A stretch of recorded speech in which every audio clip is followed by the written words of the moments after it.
One of the worst things I've ever witnessed in an RPG session was a time when the party had just arrived at a new city, didn't really have a mission yet. Game Master described the city a little bit, gave us some background info to go on, and then asked us, "So what are you guys doing?" I don't remember what the rest of us said, but one of the PCs actually had a side job as an entertainer, so she said she was out pounding the pavement trying to get a gig. And then a surprise encounter happened, just like the Game Master probably had planned, and it had nothing to do with what any of us said we were doing. In fact, the player who was out looking for the gig missed it. Points for making sure the danger came to us. But how much more interesting would it have been if it had arrived when and where we said we were doing whatever we were doing? Like for that entertainer PC, she could have been playing her music, and overheard two patrons having a conversation about the sinister plot.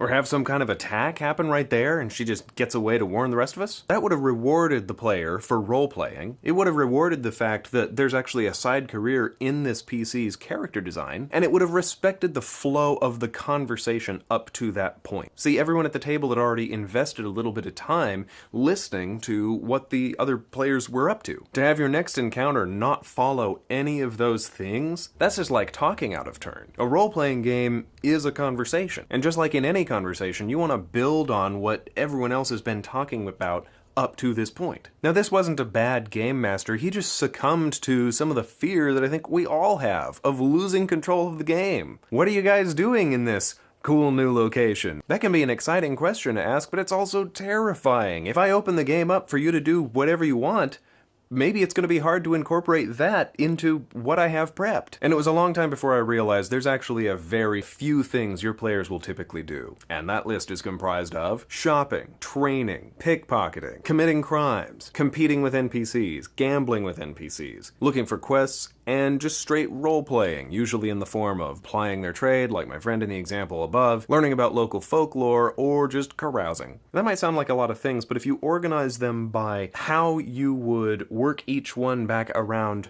to the story that you're telling, then you can boil that list down to just 4 things. Shopping and training, these are basically the same thing. It's when a player wants to go acquire some things to put on his character sheet so that he can be more successful in future adventures. Quest hunting, listening to folklore, and busking or plying your trade. These might seem unrelated, but these are all ways that the player is signaling to you that they want to find out more about your game world by interacting with NPCs. They're opening themselves up to the next plot point that comes along. Carousing, pickpocketing, and other petty crimes. This is those players who, as opposed to the last bunch, want to make something happen. They want to create trouble just for the excitement of it. And competing and gambling, that's actually pretty similar, except that the player may also be interested in profit of some kind and in using their skill rolls. So those are your 4 things. I'm going to go ahead and give you examples of the 2 things you're trying to do for each of those 4 things.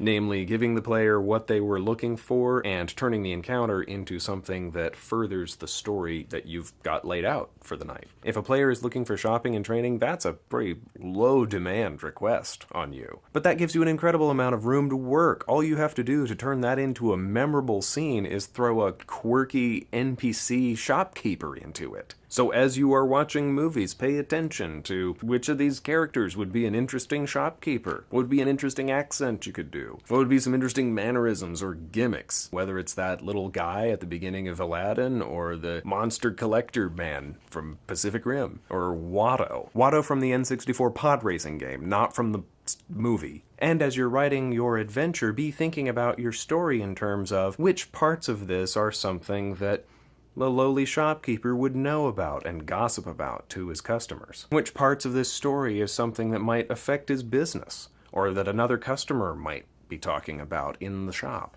When you have players who were quest hunting, folklore hunting, and busking, this is easy too. These are all opportunities where they're asking for plot information, or at least game world information. So, as you're writing your story, be thinking of it in terms of legends and rumors, maybe paid jobs that touch the story tangentially.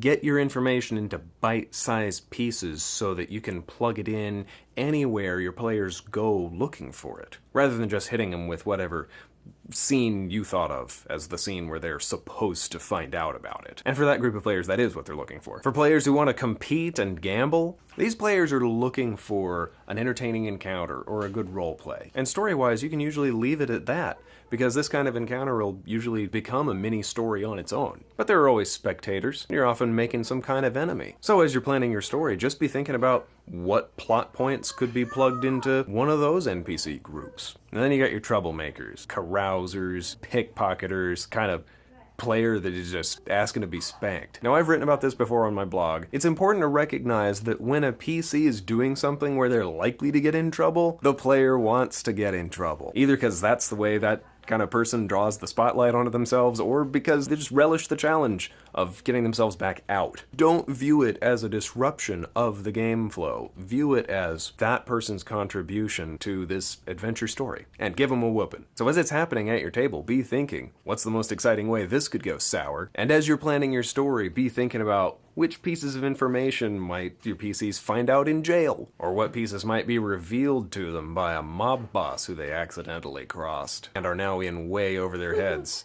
tied to chairs, about to be dropped into the river. So those are the 4 things your players are most likely to do when you turn them loose in a new place. And if you know them ahead of time, you don't have to be afraid of giving them that freedom, because no matter what happens, no matter is really just 4 things, you'll still be able to turn their exciting, cool roleplay contributions toward the story that you've got in mind. Because that's essentially your job when you're allowing ad-lib like that, is to build on what they say, but build toward the story that you've got laid out and that they're here to play. I hope you found this tip helpful. Don't forget to subscribe.